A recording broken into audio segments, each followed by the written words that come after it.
Hey, what's going on, YouTube? So today we're talking about the Tennessee Titans and my opinion and why they may decline this year.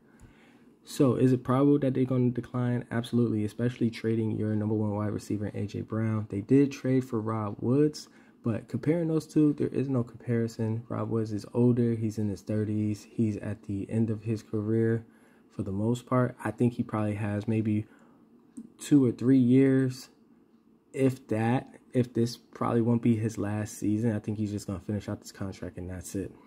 Because I'm looking at his numbers and they're not comparing to A.J. Brown at all. So with that being said, let's actually talk about their division. I still believe they're going to beat Houston and Jacksonville. That's going to be gimme games, but Jacksonville might be a question mark because you got Brian Leftwich down there.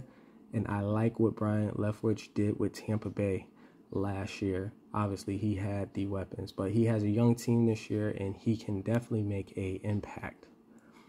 So Tennessee, I don't believe they're gonna go toe-to-toe with Indiana.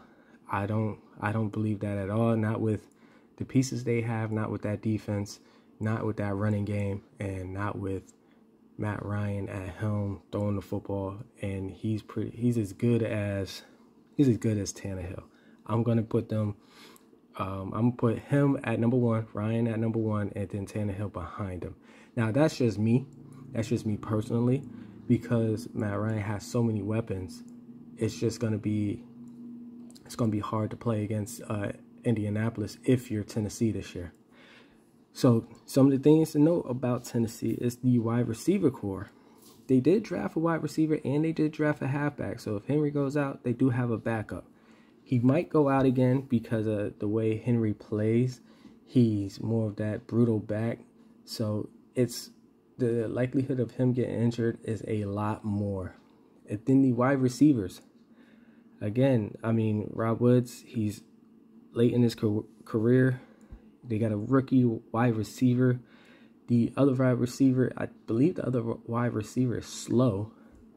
So it doesn't make sense. I don't see it. I don't see them putting up the yards they need to make plays, and I don't see these wide receivers getting that much separation. With that being said, let's get into the numbers. So let's talk about the totals. As we can see in the beginning of the season, this is where they're putting up the most points. Other than that, like week 3, 41 points. That's a divisional game, so that's self-explanatory because these teams face each other twice. They know their tendencies, and these games are the most important. So I don't expect these games to be high in points. And if you're gonna do a number for totals this year, you have to do 2 different numbers, one for a regular team and one for a divisional team.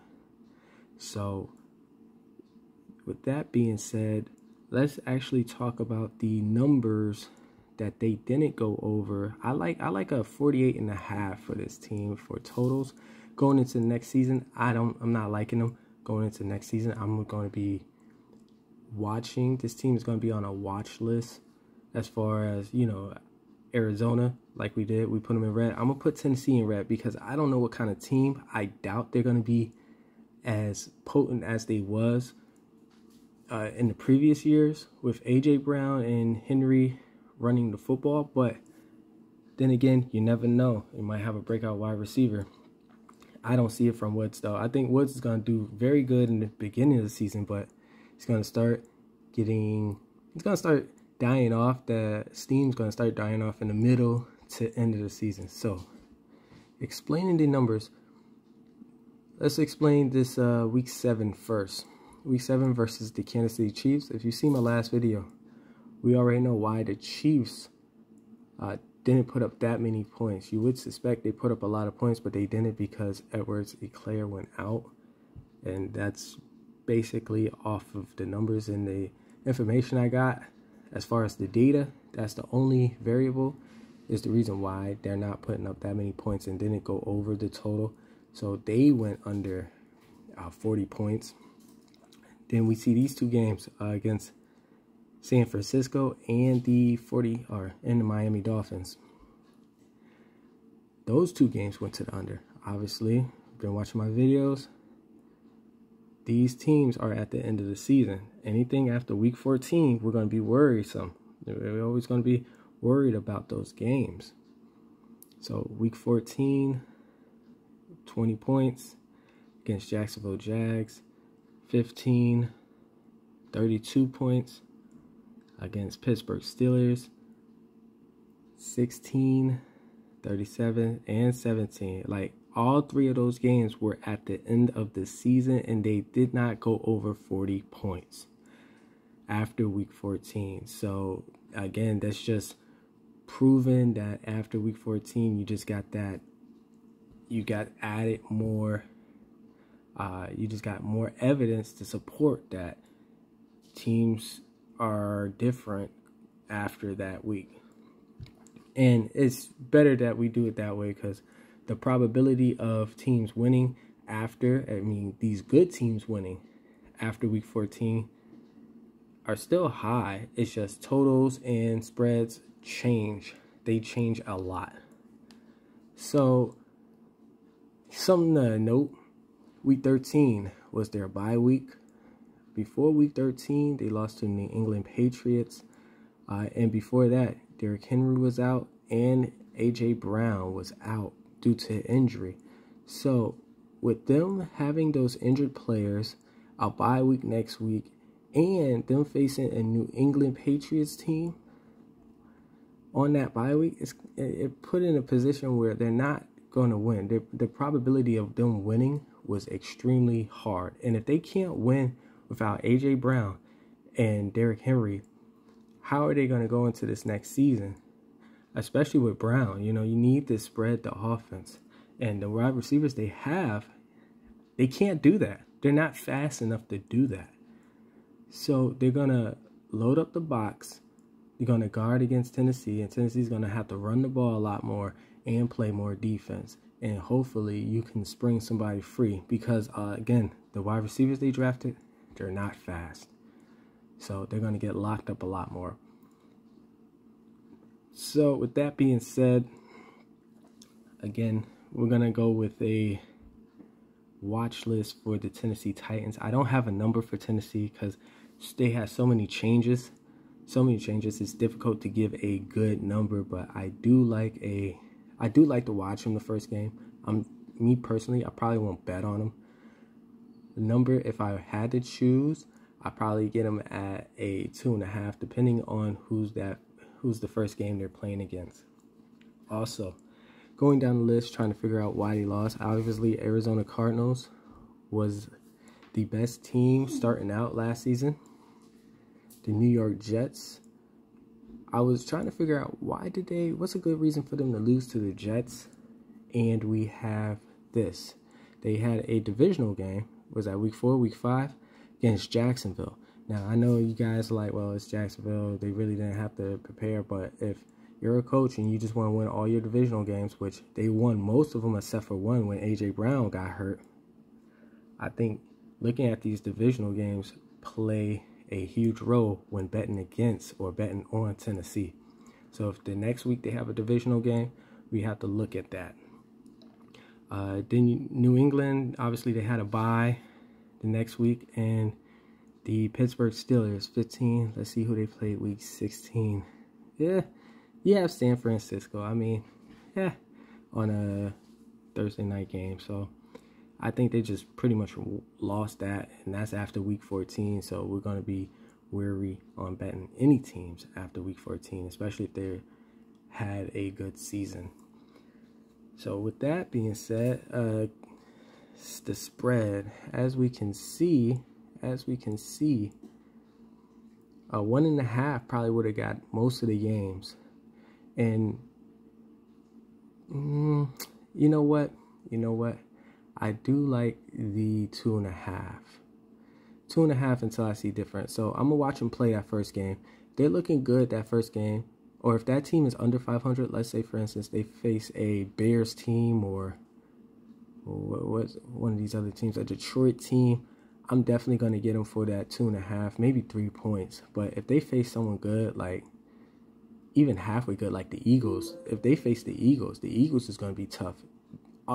This whole division is going to be a little tougher The New York Jets, or not Jets, the Giants are actually really young, and they need a couple years to mature, but with them being young, they are fully energized, and they can do some damage as well if Daniel Jones, plays how he played a few years ago with, I think he had like 30-something touchdowns, and you just have to learn how to hold on to the ball. But they face any teams like these, Chicago, Detroit, maybe even Carolina, then I might be betting on the Tennessee Titans. But if there's something new, if there's something, not something new, but if there's a team over 500, then definitely probably I'm gearing more towards that team.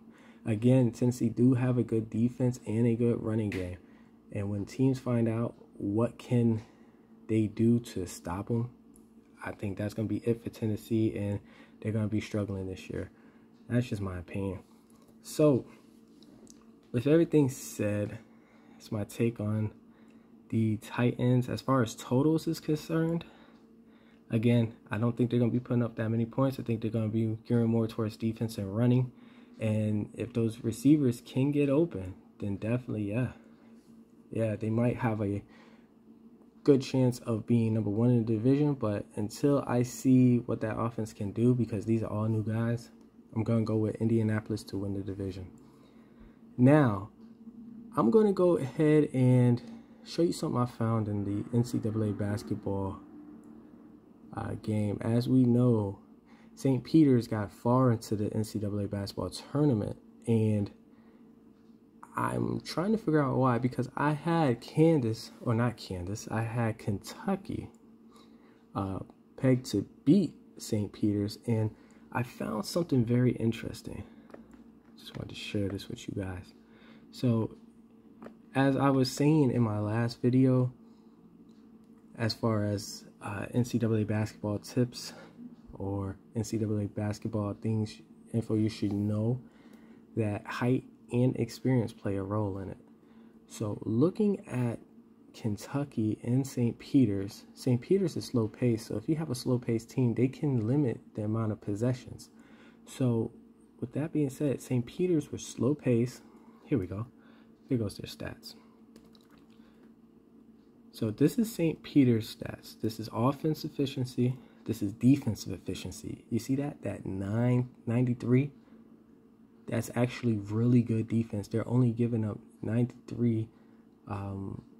This is possession. Is this possessions, or this is defensive efficiency? So offense, you pretty much like this. So one possession equals one basket. 93 means that you have teams on lock a lot more. Like, for instance, was this Iowa State? They were pretty good in defense.